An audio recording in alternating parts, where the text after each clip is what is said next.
అదే RTV app వార్తల్ని క్షణాల్లో చదివే అవకాశం ఉంటుంది. ఒక న్యూస్ పేపర్, ఒక టెలివిజన్ ఛానల్ మీ చేతుల్లో ఎప్పుడూ ఉంటాయి. కోనసీమ జిల్లాకైతే వరదల పూర్తి స్థాయిలో రాకమునిపే ఈ అకాల వర్షాలు అయితే రైతాంగాన్ని మొత్తం పూర్తిగా నష్టాల బాటినట్టే పరిస్థితి అని చెప్పొచ్చు. ప్రధానంగా చూసుకుంటే గత 5 రోజులుగా ఎడతెరిపిలేని వర్షాలు, అలాగే ప్రధానంగా చూసుకుంటే రైతులు అందరికీ కూడా తీరని నష్టాన్నే మిగిల్చింది. మొదటగా మనకు ఆకులు వేసుకుని, అలాగే ఇప్పుడంతా కూడా ఉడుపులు ఊడ్చే సమయం, కానీ ప్రధానంగా చూసుకుంటే ఆకులు వేసి ఉడుపులు ఊడ్చేందుకు సిద్ధమవుతున్న సమయంలోనే ఈ వర్షాలు అయితే మొత్తం వర్షాల ఎడతెరిపిలేని వర్షాలకి మొత్తం పంట పొలాలన్నీ కూడా కోనసీమ జిల్లా ప్రాంతంలో చెరువులను తలపిస్తున్నటువంటి పరిస్థితి ప్రధానంగా కనబడుతుంది.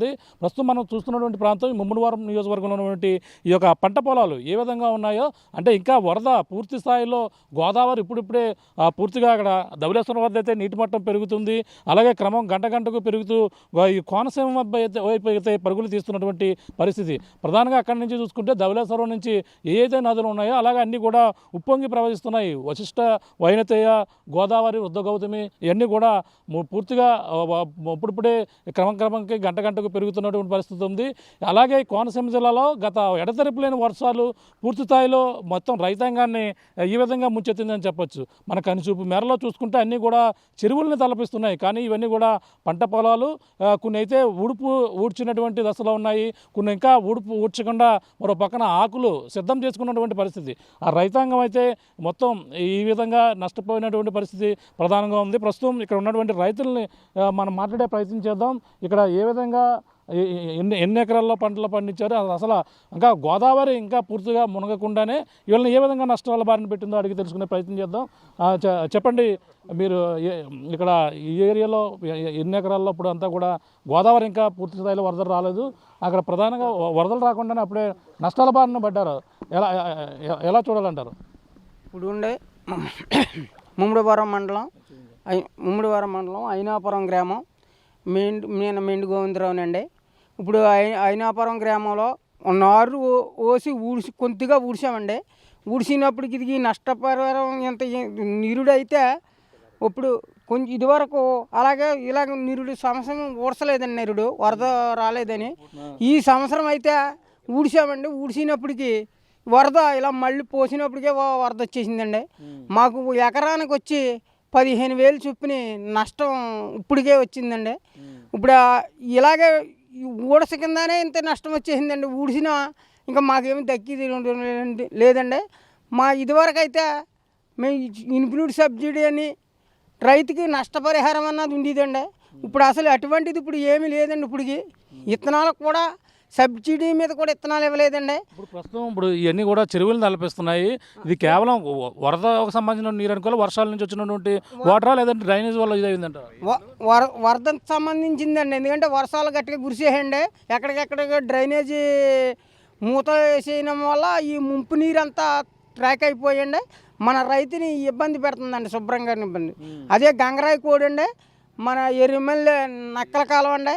ఈ 2 డ్రైన్లు మాకు చేసినప్పుడు ఎరిమల్ డ్రైన్ ఒకటి అండి, నక్కల కాలువ, గంగరాయి కోడి అండి. ఈ గంగరాయి కోడి ఉన్న డ్రైన్ కొంత తవ్వారండి, నక్కల కాలువ డ్రైన్ తవ్వలేదండి. అది తవ్వినట్టయితే మాకు కొంత నీరు లాగుతుందండి. ఇప్పుడు అది తవ్వనం అసలు పెట్టలేదండి నీరు. మేము ఎప్పుడు గరిసిన తొలకరు కూడా ఊడసకపోయిన కారణం ఏంటంటే ఇలాగే రైతుని నష్టం వస్తుందనే తవ్వమని చెప్పేసి మేము చేసామండి. అయినా ప్రభుత్వం పట్టించుకోలేదండి. ఇప్పుడు ఇంకా వరద ఇంకా క్రమం గంట గంటకు పెరుగుతుంది.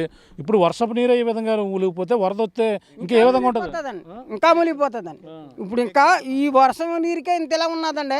వరద వస్తే ఇంకా ఎక్కువగా మునిగిపోతుందండి, ఇళ్లలో కూడా వెళ్ళిపోతుందండి.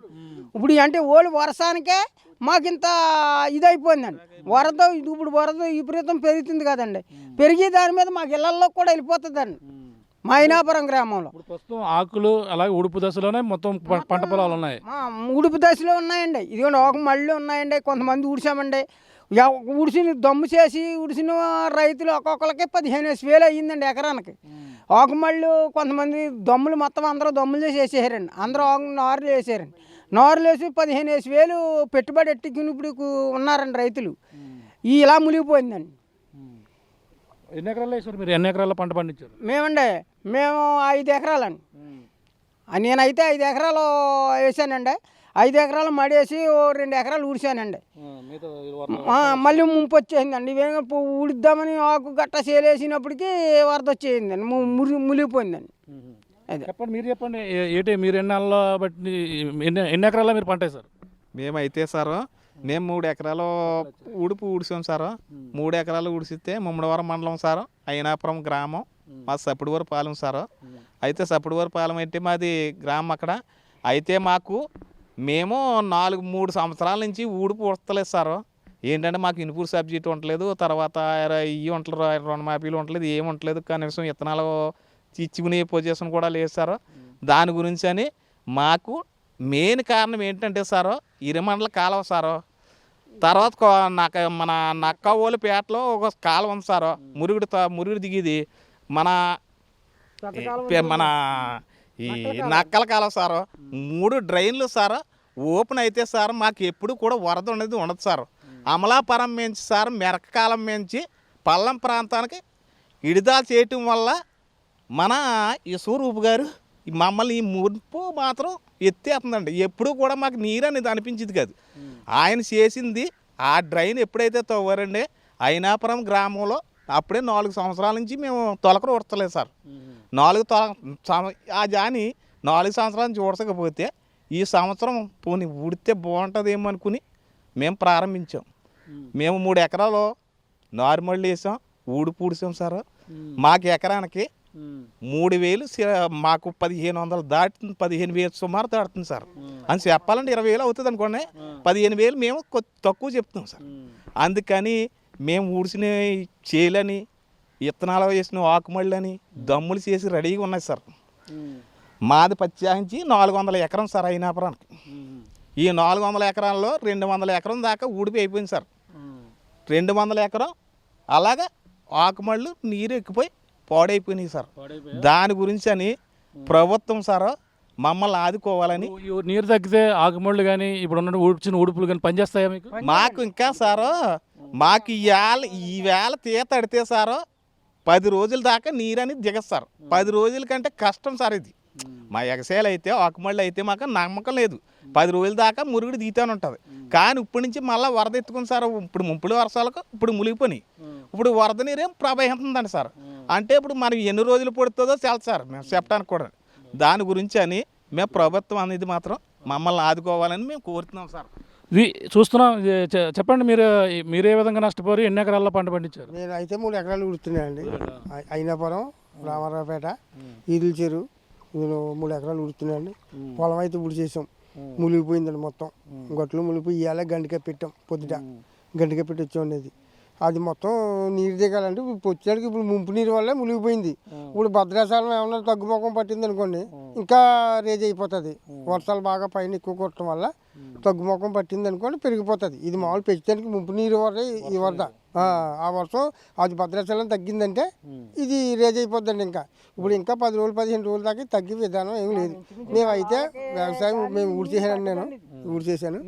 చూస్తున్నా ఇది పరిస్థితి. ప్రధానంగా చూసుకుంటే ఇప్పుడు కేవలం వర్షపు నీరుకే ఈ విధంగా మళ్ళన్నీ కూడా చెరువులను తలపిస్తున్నాయి. కేవలం గతంతో పోలిస్తే ఇప్పుడు మళ్ళీ వరద అయితే ముంచుతుంది. గతంలో మేమైతే పంటలు పండించక ప్రధానంగా మామూలుగా వదిలేసిన పరిస్థితి. కానీ ఈ సంవత్సరమైనా పండిద్దామని చెప్పేసి ఏదైతే ఈ యొక్క ఆకుమళ్ళు అయితే సిద్ధం చేసుకున్నాం, ఆకుమళ్ళు వేసినటువంటి కొన్ని ప్రాంతాలు ఉంటాయి, అలాగే ఊడుపు సిద్ధం చేసినటువంటి కొన్ని ప్రాంతాలు ఉన్నాయి. అలాగే ఊడి చేసిన దశలో అయితే కొన్ని ప్రాంతాల్లో ఈ యొక్క పంట పొలాలన్నీ ఉన్నాయి. కానీ ప్రస్తుతం అకాలంగా ప్రధానంగా ఎడతెరిపిలేని వర్షాలకైతే నీట మునిగిపోయిన పరిస్థితి.